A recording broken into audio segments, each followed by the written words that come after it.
حضرت حسین رضی اللہ تعالیٰ عنہ کا موقف یہ تھا کہ میں یزید جیسے آدمی کے ہاتھ پر بیعت کرنے کے لیے تیار، بولو بھائی، نہیں، میں نہیں بیعت کرتا اس کے ہاتھ، کیونکہ یزید کے بارے میں خبریں تھیں، بعض کہتے تھے شراب پیتا ہے۔ حضرت مفتی محمد تقی عثمانی صاحب کا انہوں نے فرمایا ہے کہ کسی مستند روایت سے ثابت نہیں ہے شراب پینا، روایتیں ہیں مگر کوئی اوتھینٹک روایت نہیں ہے۔ تو اب نتیجہ کیا نکلا کہ حضرت حسین رضی اللہ تعالیٰ عنہ کے پاس کوفہ سے خطوط آئے۔ کوفہ کا گورنر تھا ابن زیاد، وہ بھی یزید کا آدمی تھا، بڑا ظالم آدمی تھا وہ۔ اہل کوفہ کے خطوط آئے کہ آپ آ جائیں یہاں پر، یہاں سب لوگ آپ کے ہاتھ پر بیعت کرنے کے لیے تیار ہیں۔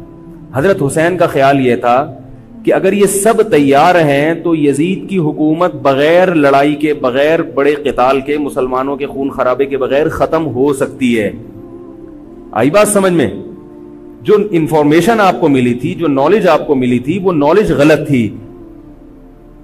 اگر وہ نالج صحیح ہوتی تو حضرت حسین کبھی کربلا کی طرف رخ نہ کرتے، کیونکہ حضرت حسین کا موقف بھی یہی تھا کہ مسلمانوں کی تلواریں آپس میں نہ چلیں۔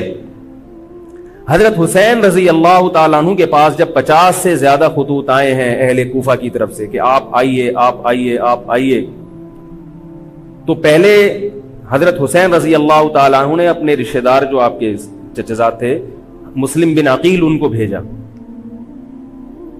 نتیجہ کیا نکلا؟ مسلم بن عقیل کا وہاں پر حکومت نے گرفتار کر کے ان کو قتل کر دیا۔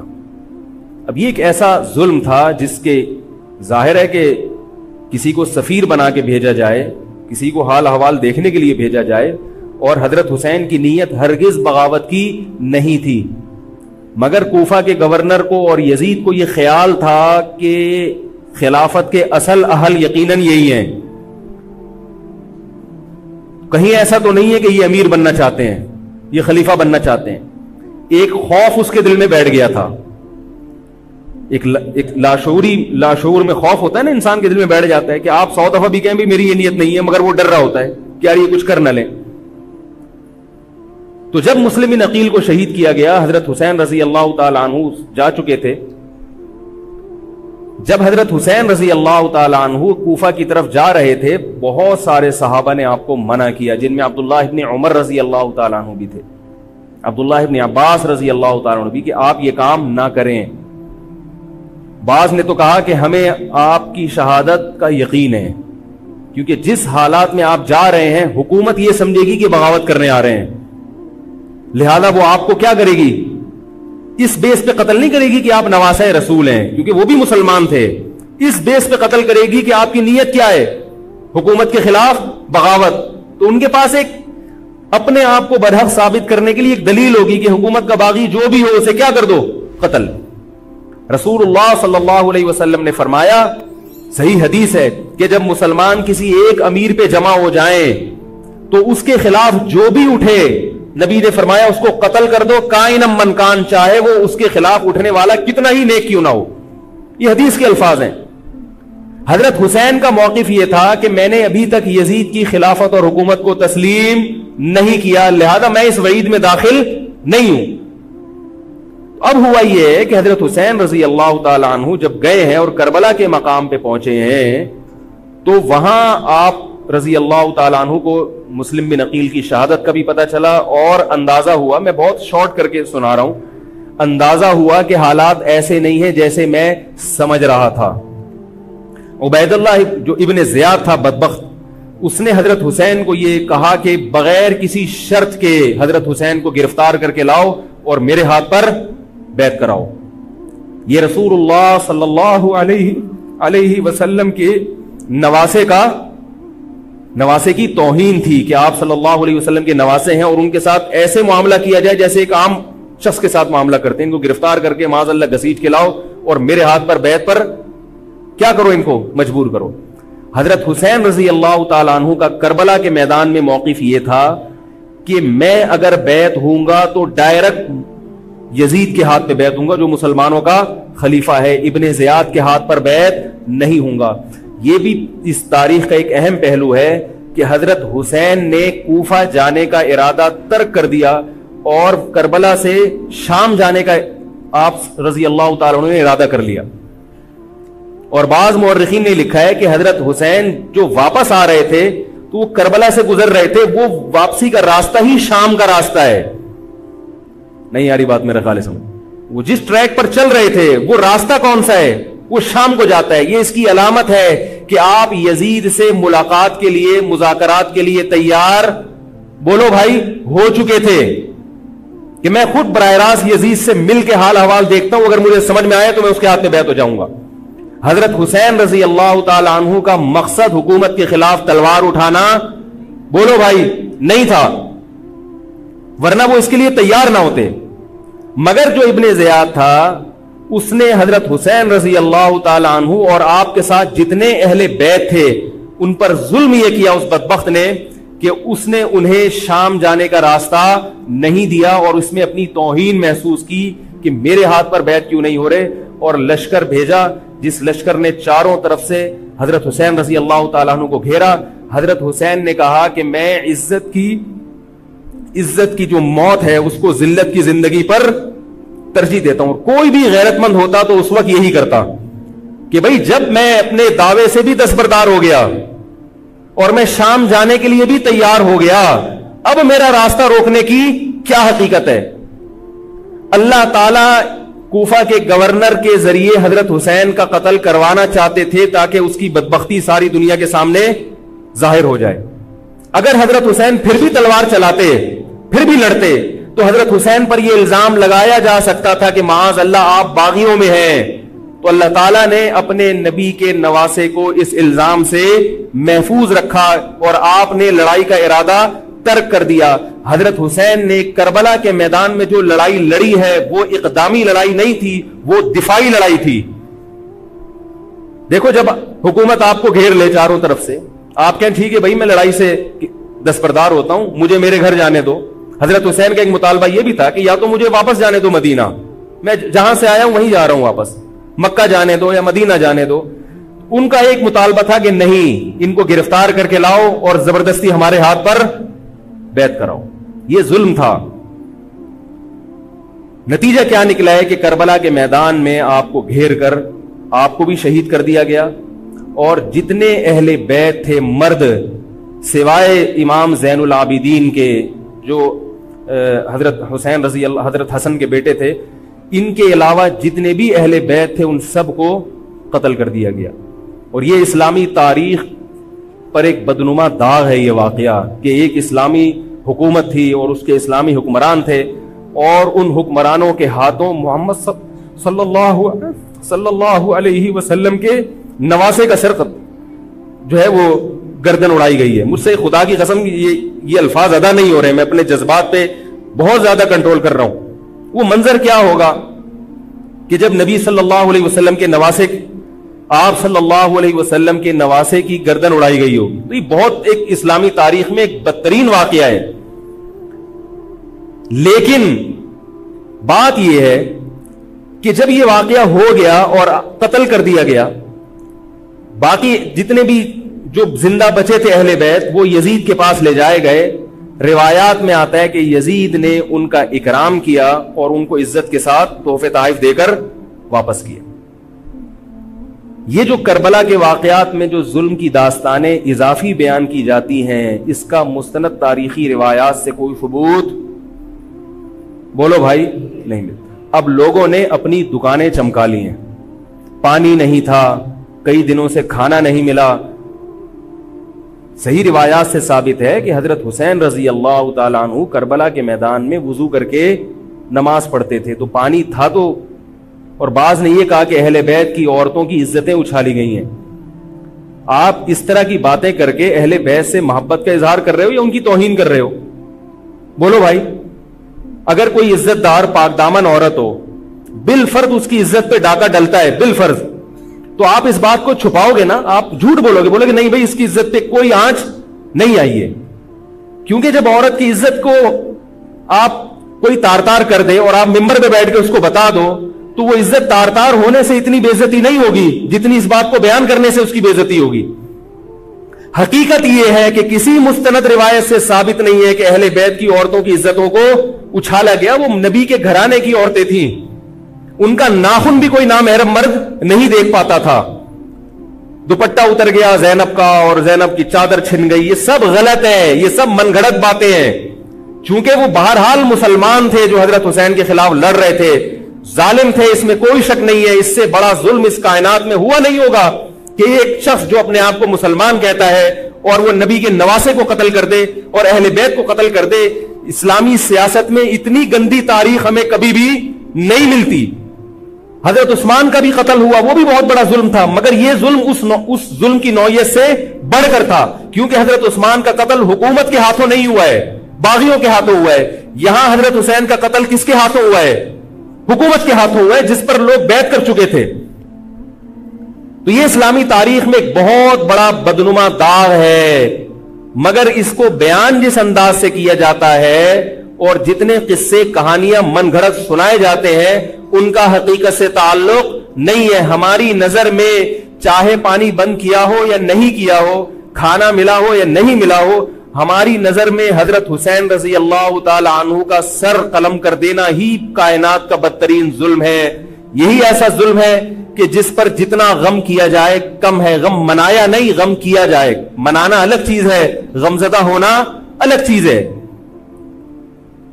لیکن جو آگے اس میں تڑکا لگایا جاتا ہے اس کا حقائق سے تعلق بولو بھائی نہیں ہے.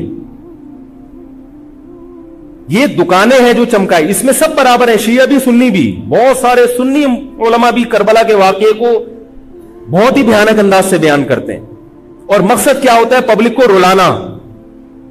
ایک رونا وہ ہوتا ہے جو خود سے آئے, اور ایک رونا ہوتا ہے باقاعدہ آپ کو آرڈر پہ رونے کے لیے اور رلانے کے لیے بلایا جائے. وہ رمضان میں نے بتایا تھا نا کہ میں نے ختم قرآن پہ دعا کی تو مجھے رونا آ گیا, بہت زیادہ رونا آیا. اگلے دن ایک صاحب کہنے لگے مولوی صاحب آج بھی ایسی ایک دعا ہو جائے. میں نے کہا میں آرڈر پہ نہیں روتا, میں آرڈر پہ نہیں روتا. اب تو آ بھی رہا ہوگا تو نہیں آئے گا. نہ انسان کسی کے مشورے سے ہنس سکتا ہے اور نہ انسان کسی کے مشورے سے رو. اگر آپ کسی کے مشورے پہ رو رہے ہیں اس کا مطلب ڈرامے بازی. آپ کو فلم کا ایکٹر ہونا چاہیے, آپ کو ڈرامے جوائن کرنے چاہیے, وہاں آپ اچھے چل سکتے ہیں. جیسے کہ ہمارے ایک مشہور اسکالر ہیں, ان کے بارے میں لوگ یہ کہتے ہیں ان کو فلموں میں ہونا چاہیے تھا, پتہ نہیں یہ جیو پہ کیوں آ رہے ہیں. وہ آرڈر پہ روتے بھی ہیں, آرڈر پہ. اب چونکہ یوٹیوب کا دور ہے, میں پہلے جو کربلا کے واقعات جو لوگ بیان کرتے ہیں ان کی تقریریں نہیں سنتا تھا. اب کیا ہوتا ہے, بعض دفعہ بیٹھے ہوئے ہیں کہیں سفر پہ جا رہے ہیں تو یوٹیوب کی ویڈیو, ہم نے کہا چلو یار ہم بھی سن لیں. ایسی چہک چہک کے منہ بنا بنا کے گھما گھما کے تقریریں ہوتی ہیں, لگتا ہے کہ یہ باقاعدہ ایک ڈرامہ ہے, اداکار ہے, فنکار ہے جس کو ڈرامے بازی کے لیے یہاں. یہ حضرت حسین کی شہادت کو کیش کرا رہے ہیں. یہ حضرت حسین سے محبت کرنے والے نہیں ہیں, یہ ان کی شہادت کو دیکھو. اس کی مثال ایسے جیسے کوئی محلے میں مر گیا, کسی سیٹھ کا بیٹا مرا, اب آپ کو سیٹھ سے قرضہ چاہیے تو سب سے زیادہ آپ روگے نا, تاکہ سیٹھ صاحب سمجھیں کہ محبت سب سے زیادہ کس کو ہے؟ آپ کو. تو آپ اس کی بیٹے کی موت کو کیا کرا رہے ہو؟ کیش کرا رہے ہو. بعض لوگ کسی کی شہادت کو کیش کراتے ہیں, کسی پہ ظلم کو کیش کراتے ہیں. تو میں پھر عرض کروں کہ بہت بدترین واقعہ ہے. حضرت حسین رضی اللہ تعالیٰ عنہ کا سر لے جایا گیا یزید کے پاس. یزید بدبخت نے چھڑی سے آپ کے ہونٹوں کو چھوا. وہاں صحابی رسول نے فرمایا کہ ایسا مت کرو. فرمایا اللہ کی قسم میں نے ان ہونٹوں پہ بارہا محمد صلی اللہ علیہ وسلم کے ہونٹ رکھے ہوئے دیکھا ہے. بارہا میں نے دیکھا ہے کہ محمد صلی اللہ علیہ وسلم نے ان ہونٹوں کا بوسہ لیا ہے. بارہا میں نے دیکھا ہے. ان صحابی کے دل پہ کیا گزر رہی ہوگی جو حضرت حسین کے ساتھ یہ حرکت دیکھ رہے ہوں گے, جبکہ اسی حسین کو انہوں نے بارہا نبی کی گود میں بھی دیکھا اور بارہا نبی کے ہونٹوں کو بھی ان ہونٹوں سے مس ہوتے ہوئے دیکھا. تو جب یہ سر ان کے سامنے رکھا ہوگا اور اس کے ساتھ یہ حرکت ہو رہی ہوگی, ان صحابی کے جذبات کیا ہوں گے. مگر اس کے باوجود جو بتانے کی بات ہے, جو میں بتانا چاہتا ہوں, انہوں نے یزید کے خلاف بغاوت نہیں کی کہ جس یزید نے حضرت حسین کا یہ حشر کر دیا ہو, اگر اس کے خلاف بغاوت ہوگی تو باقی مسلمانوں کا کیا حشر کرے گا. اس میں صبر کی تلقین بھی صحابہ نے بتائی ہے. کہ حاکم کے مظالم کو برداشت کیا جائے, زبان سے اس کو ہائی لائٹ کیا جائے کہ غلط ہو رہا ہے, تلوار نہ اٹھائی جائے. بات نہیں آ رہی میرے خیال ہے سمجھ میں, کیونکہ آج ایک واقعہ ہوا ہے ورنہ کربلا جیسے درجنوں اور واقعات ہو جائیں گے. تو صحابہ کرام کی سیرت میں ہمیں ہر طرح کے اسباق ملتے ہیں. تو میں یہ عرض کر رہا تھا کہ یہ ہے وہ کربلا کا واقعہ جس کا میں نے آپ کو خلاصہ بیان کیا. اس کے بعد کیا ہوا ہے کہ یہ جو بنو امیہ کی حکومت تھی, اس کی وہ ویلیو صحابہ کرام کے دل میں نہ رہی جو پہلے کسی حد تک برقرار تھی. یہ بہت ایک حکومت کے خلاف لوگوں کے دل میں بغض پیدا ہو گیا اور بالآخر بغاوتیں شروع ہوئیں. لیکن جمہور صحابہ کا موقف پھر بھی یہی تھا کہ حکومت کے خلاف بغاوت جائز, بولو بھائی, نہیں. اور اسی طرح کے ظالم لوگ آتے رہے اور انہی کی اولادوں میں بنو امیہ میں اللہ نے پھر عمر ابن عبدالعزیز کو پیدا کیا. عمر ابن عبدالعزیز بھی انہی ظالم لوگوں کی اولاد تھے, مگر اسلام چونکہ قیامت تک رہنے کے لیے آیا ہے تو اللہ کو اپنا دین محبوب ہے, اللہ غیب سے انتظام کرتے ہیں. عمر ابن عبدالعزیز جیسے ہی حکومت میں آئے ہیں, خلیفہ بنے ہیں, آپ رضی اللہ تعالی عنہ نے وہ بنو امیہ کی جو جاہلانہ چیزیں تھیں ان سب کو ختم کر دیا. حکومتی ملکیت کو جو ذاتی خزانہ لوگ سمجھنا شروع کر دیا تھا اس کو ختم کیا. عمر بن عبدالعزیز کی ایک تاریخ ہے, ان کو 5واں خلیفہ راشد کہا جاتا ہے. علم حدیث کو مرتب کیا گیا, فقہ کو مرتب کیا گیا, حدیث کا علم ضائع ہو رہا تھا. آپ نے حکم دیا کہ اکتب ما کان من حدیث رسول اللہ صلی اللہ علیہ وسلم فإنی اخاف ضیاع العلم والعلماء. فرمایا مجھے علم اور علماء کے ضائع ہونے کا خطرہ ہے, محمد صلی اللہ علیہ وسلم کی حدیثوں کو ریٹن فارم میں لایا جائے. تو باقاعدہ پھر حدیث کو باقاعدہ جمع کیا گیا کتابوں کی شکل میں, اور آج ہمارے پاس وہ حدیث محفوظ ہیں. فقہاء کرام کا دور آیا تو اللہ تعالیٰ نے حضرت عمر بن عبدالعزیز کے دور میں امت کو الحمدللہ دوبارہ جمع کر دیا. عمر بن عبدالعزیز کے بعد پھر بغاوتیں ہوئیں, بالآخر بنو امیہ کی حکومت کا خاتمہ ہوا, بنو عباس کی حکومت آئی. مگر بنو عباس کی حکومت آنے سے بنو امیہ کی حکومت مکمل ختم نہیں ہوئی. وہی ہوا کہ آپ نے اچھی نیت سے بغاوت کی مگر اس کا نقصان زیادہ. وہ کیا ہوا, بنو امیہ بھاگ گئے, اندلس میں حکومت قائم کر لی, اور ادھر بنو عباس کی. تو یہ تاریخ میں پہلا واقعہ تھا کہ اسلامی خلافت 2 حصوں میں ڈیوائیڈ ہو گئی. اس کے بعد آج تک ایک جگہ مسلمان جمع نہیں ہو سکے. کیوں؟ مسلمانوں نے اس حدیث کی مخالفت کی کہ امیر کے خلاف بغاوت, بولو بھائی, نہیں کرو. اب میں آپ سے ایک بات کہتا ہوں کہ بالآخر ڈیوائیڈ ہوتے ہوتے ہوتے ہوتے آج پتہ نہیں کتنے سارے اسلامی ملک بن گئے. پاکستان میں الگ ہے, سعودی عرب کی پالیسیاں الگ ہیں, دبئی الگ چل رہا ہے, قطر اور سعودیہ کا پھڈا ختم نہیں ہو رہا. 1920 تک تو پھر بھی خلافت عثمانیہ تھی, اگرچہ پوری دنیا پہ نہیں تھی.